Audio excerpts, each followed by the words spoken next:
Welcome back. It's the Kovacs Report, and we're going to take a look at Detective Comics 1093, written by Tom Taylor, art by the amazing Mikel Janín, who, in my opinion, can draw anything and make it look good. So, Batman, he's been trying to track down this this killer called Asima, who's been preying on juvenile delinquents that have been released from the faultless juvenile detention centre, let's say, and she's only killing these young juvenile delinquents, right? Also, his friend, and now kind of the woman he's seeing, she runs this huge pharmaceutical company, and they've essentially got this wonder drug which can make you younger, stronger, faster, all of those things. But there's something else going on behind there. There's a hand controlling her.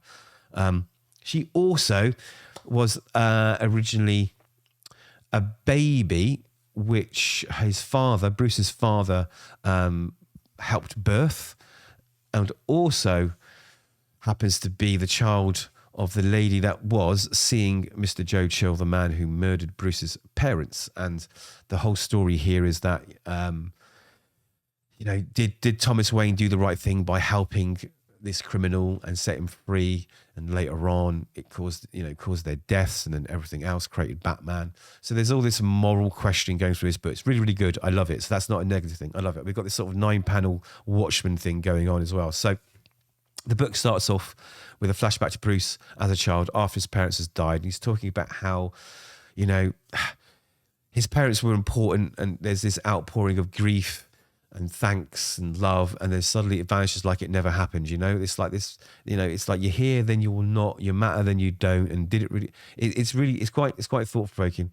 But anyway, so the woman and the child, which becomes this woman who runs this pharmaceutical company later on, she comes to pay her visits, and I think she feels guilty. She feels guilty because her partner at the time, Joe Chill, murdered his parents, and that's why her parents are dead. So I think she's really feeling the loss. I think she feels responsible in some way. She tries to tell Bruce a little bit more about herself, but Alfred comes in to protect the young Bruce and says, "Go away, we don't want to know." And then we jump back to present time, where one of these juvenile delinquents that was released, he's on the run. He's being pursued by the serial killer. Apparently 17 teenagers have been released, and I think 10 of them have already been murdered. But Batman's going to stop it. So what he's been doing is he's been collecting the remaining 7 delinquents. He's got the whole Bat family out to go and grab them all and bring them somewhere safe, because he's got a plan. He's the Batman. He's always got a plan. Then we get another moment where he's rescuing one of these children, and we find out that the kid comes from a broken home, and the father or stepfather, whoever he is abusive, and Batman doesn't like that, so he makes short work of him.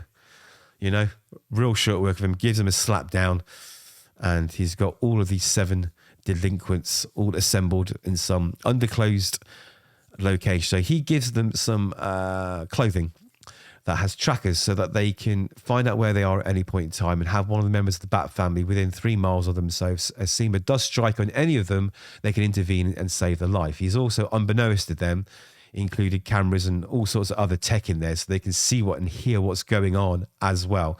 But the kids don't know that. Robin, one of the Robins, notices it and gives Batman the wink, like, "I noticed, I saw what's going on here." And then we jump back to Bruce's new girlfriend, the very rich and wealthy, successful woman who's running this company. And Bruce is saying, "Listen, I'll come round tonight, get a little nightcap, if you know what that means, and get another injection of this magic wonder drug." But she says, "I'm busy," because it's implied that maybe she's Asima, maybe she's the killer. I'm not sure. I think that would be a bit too obvious. I think Tom Taylor is a much better writer and have a much better idea. I'm starting to think I know who it is now. I think it might even be the... No, you know what? I'm not going to say, because I'll get it wrong, and I'll get 100 comments saying that I got it wrong. But I think Tom Taylor's got something in store here. He must have, right? So she says she can't make it, which then further implies that she's going to be busy tonight because she's tracking down and murdering children. So Batman also finds out that a lot of not vigilantes, mercenaries have been entering Gotham because there's a contract out on this killer.